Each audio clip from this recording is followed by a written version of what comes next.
এবং সর্বক্ষণ। সারা পথে ওরা তাকে বিদ্রূপ করল, গালি দিল জঘন্য ভাষায়, অখ্যাতি কলঙ্ক কথা স্তূপীকৃত করল তার নামে। দাঁড়িয়ে থাকলেন তিনি শান্ত, ধীর, অচঞ্চল।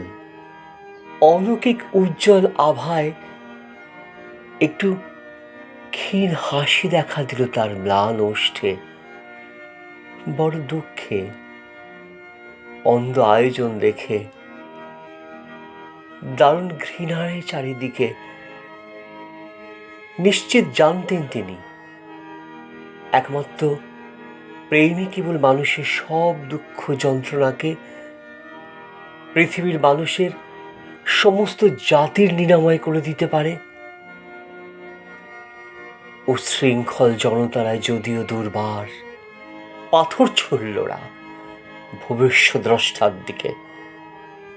অন্ধতম ঘৃণার কাজল দুচোখে মাখানো সেই নীলার্য পাশবিক ভিড়ে কেউ কেউ ব্যঙ্গ করল তাকে, বিদ্রুপের অট্টহাস্যে ভেঙে পড়ল। কেউ কেউ থুতু ফেলল ভূমিতে। ক্রুশবিদ্ধ করল ওরা প্রশান্ত খ্রিস্টকে অতঃপর। কিন্তু তবুও তিনি মৃদু হেসে শেষ করলেন শান্ত করুণায় তিক্ততম পেয়ালাটি।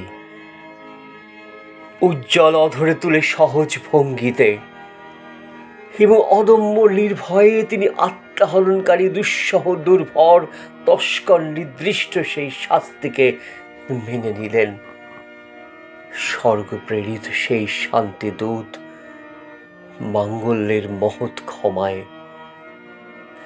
এবং যখন সেই মত্ত ভিড় অবশেষে শান্ত হল, স্তব্ধ কণ্ঠস্বর আকাশের প্রচ্ছদপটে অন্ধকারে আরেকটি ক্রুশ যেন অলৌকিক উদ্ভাসিত চকিত প্রভায়।